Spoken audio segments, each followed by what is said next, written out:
नमस्कार दोस्तों, स्वागत है आप सबका आपके अपने यूट्यूब चैनल यूनिक स्टडी 360 में। तो हमारा आज का बायोलॉजी का लेक्चर है कोशिका विज्ञान, जिसे हम साइटोलॉजी कहते हैं। कोशिका विज्ञान के अध्ययन को साइटोलॉजी कहते हैं। तो चलिए स्टार्ट करते हैं अपना आज का लेक्चर। सबसे पहले हम जानते हैं कि कोशिका जो है वो क्या है। कोशिका जो है हमारी बॉडी की सबसे छोटी क्रियात्मक और संरचनात्मक इकाई है। और कोशिका की खोज जो है सर्वप्रथम कोशिका शब्द का प्रयोग जो है सर्वप्रथम रॉबर्ट हुक ने 1665 में किया था, जो एक इंग्लिश वैज्ञानिक थे। तो अब हम ये समझेंगे कि कोशिका जो है हमारे शरीर की सबसे छोटी इकाई कैसे है, क्योंकि कोशिका जो है सबसे पहले कोशिका में क्या होता है, न्यूरॉन होता है। न्यूरॉन से हमारा फिर क्या बनता है, न्यूरॉन से टिश्यू बनते हैं, टिश्यू से ऑर्गन बनते हैं और ऑर्गन से बॉडी बनती है।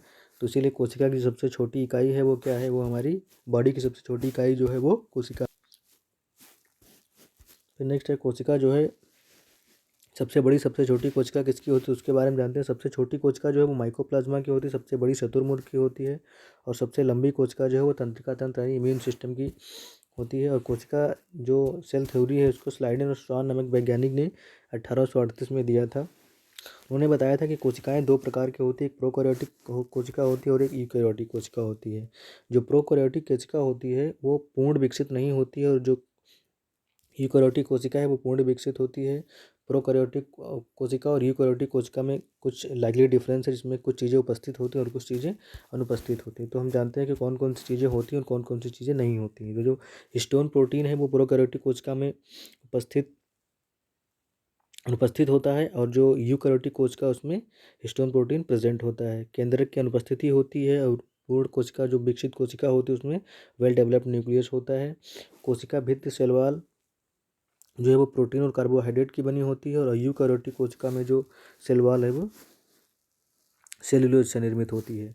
और राइबोसोम 70S टाइप का होता है, और यूकैरियोटिक कोशिका में राइबोसोम 80S टाइप का होता है। लाइसोसोम एब्सेंट होता है, लाइसोसोम प्रेजेंट होता है।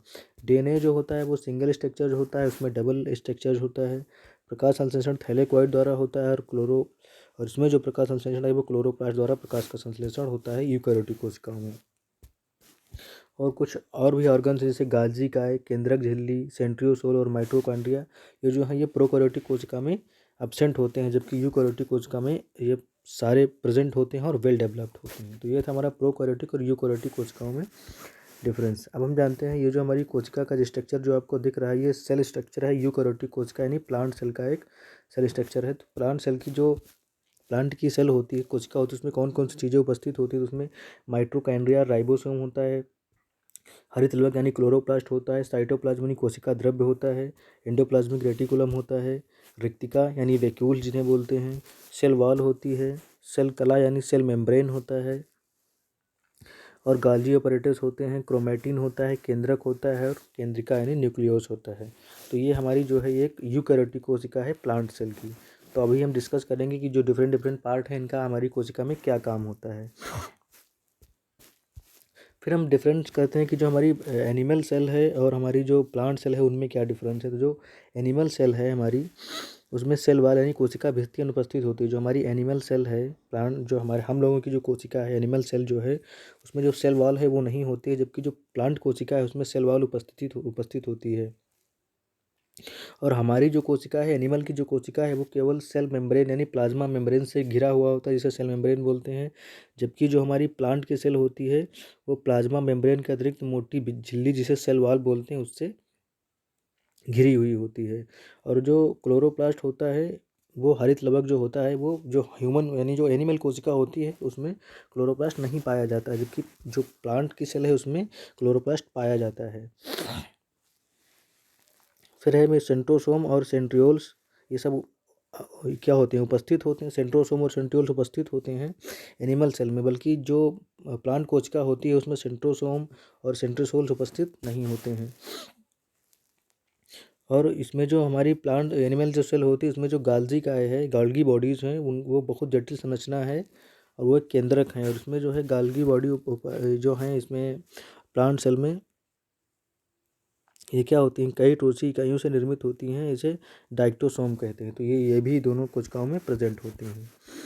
उसके बाद हम सेपरेट पार्ट को कुछ देखते हैं कि जो हमारी जो साइटोलॉजी है यानी जो कोशिका का अध्ययन है, इसके अंतर्गत किस चीज़ की खोज किसने की थी उसके बारे में थोड़ा जानेंगे। तो न्यूक्लियस की हमारी जो सेल में न्यूक्लियस होता है उस न्यूक्लियस की खोज जो है वो रॉबर्ट ब्राउन ने 1833 में करी थी। और जो प्रोटोप्लाज्म है जिसे जीव द्रव्य बोलते हैं, इसे कार्टोवा डुजाइनी ने 1838 में किया था। जीव द्रव्य का सिद्धांत इसे सुलजे ने 1861 में दिया था। गोल्गी ऑपरेटस जो है उसकी खोज जो है कैमिलियो गोल्जी ने करी थी। क्रोमोसोम की खोज वाल्डेयर ने करी थी। राइबोसोम की खोज पैराडे ने करी थी 1955 में। जो हमारा लाइसोसोम है, लाइसोसोम की खोज डीन डुबे ने 1957 में करी थी। माइटोकॉन्ड्रिया की खोज बेंडा ने करी थी 1850 में और नाम भी दिया था। जीन जो है जीन शब्द का प्रतिपादन जैनसन ने 1909 में किया था। और जो हमारा जंपिंग जैन की खोज माइक स्क्लॉर ने किया था। जेनेटिक कोड की खोज डॉक्टर अरविंद खुराना ने किया था। फिर है समसूत्री विभाजन की खोज वाल्टर और फ्लेमिंग ने किया था। और अर्धसूत्री विभाजन की खोज जो है वो फार्मर तथा मुरे ने किया था। नेक्स्ट हम जानेंगे कि जो हमारी कोशिका की संरचना के जो बनी उसमें जो चीज़ें होती हैं कोशिका की संरचना में उनका काम क्या होता है। सबसे पहले हमारी रहती है सेल वाल, जिसे हम हिंदी में कोशिका भित्ति बोलते हैं। सेल वाल क्या होता है? सेल वाल केवल प्लांट सेल में पाया जाता है और यह सेलुलोज की बनी होती है। कोशिका के निश्चित आकार प्रदान करना इसका काम होता है और एक कोशिका को दूसरी कोशिकाओं से बांधे रखता है। यानी सेल वाल जो है कोशिका को दूसरी कोशिका से बांधे रहता है, कोशिका को एक आकार प्रदान करता है। और ये बने किसकी होती है? सेलुलोज की बनी होती है, क्योंकि पेड़ों की जो छाल होती है वो सेलुलोज की होती है, इसलिए सेल वाल जो है वो सेलुलोज की बनी होती है।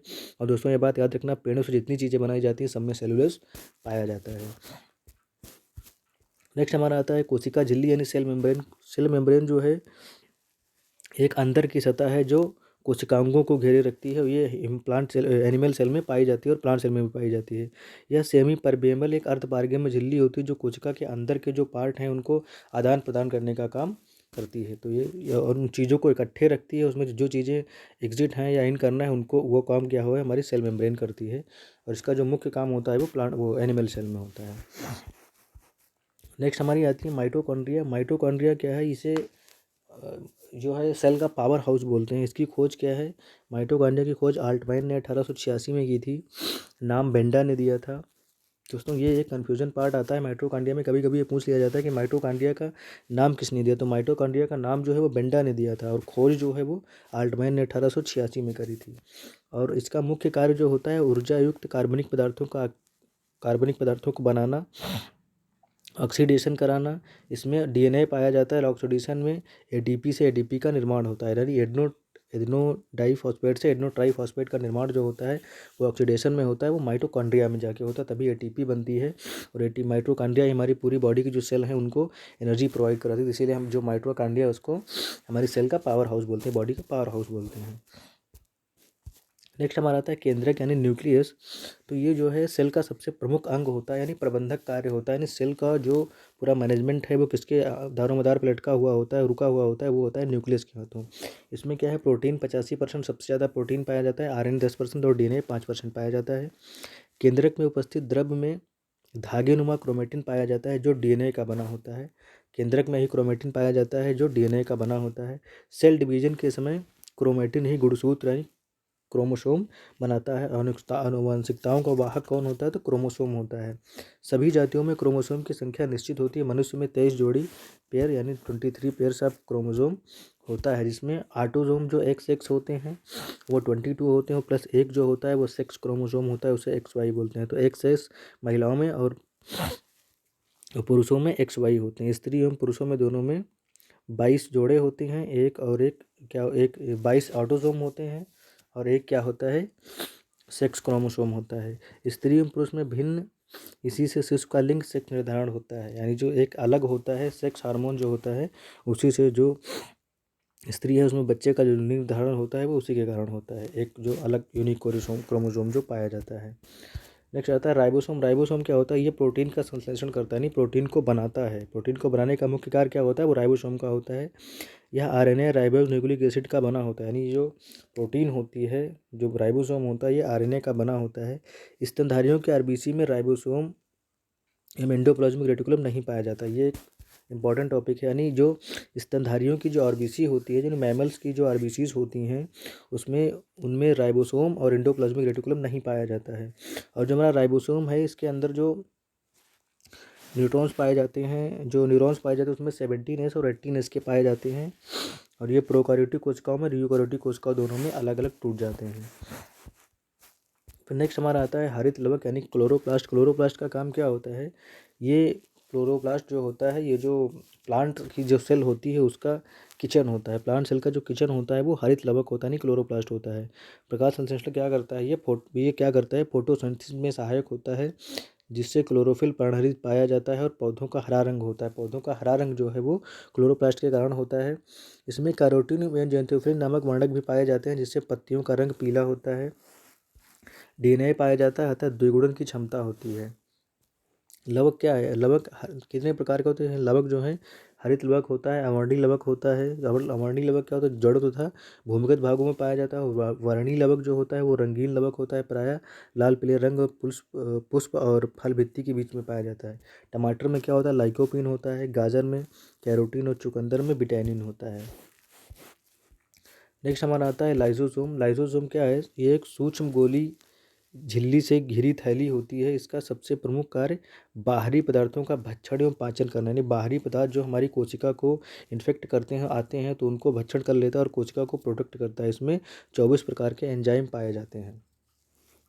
फिर हम नेक्स्ट पढ़ते हैं कोशिका के कुछ अन्य महत्वपूर्ण तथ्य। कोशिका के अंदर ये क्या है कि ओफिनोग्लोसम रेटिकुलम जो होता है एक पौधा का फर्न होता है। इसमें सर्वाधिक संख्या में गुणसूत्र पाए जाते हैं, 630 पेयर्स ऑफ गुणसूत्र पाए जाते हैं। तो ये कभी कभी एग्जाम में पूछ लिया जाता है कि ओफियोग्लोसम रेटिकुलेटम क्या होता है। ये एक पौधा होता है जिसे फर्न बोलते हैं, झाड़ी टाइप का। इसमें सर्वाधिक संख्या में गुणसूत्र पाए जाते हैं। सबसे छोटा कोशिकांग जो होता है वो राइबोसोम होता है, और सबसे बड़ा कोशिकांग क्या होता है, न्यूक्लियस। फिर उससे छोटा क्लोरोप्लास्ट, फिर उससे छोटा माइटोकॉन्ड्रिया। तंत्रिका कोशिकाओं की आयु सर्वाधिक होती है। तो अस्थि कोशिकाओं यानी बोन सेल 15 से 20 वर्ष तक रहती हैं। तो दोस्तों अगला हम देखते हैं कि जो हमारी कोशिका होती है, कोशिका में केमिकल कंपोजिशन क्या होता है, ये भी कभी कभी एग्जाम में पूछ लिया जाता है।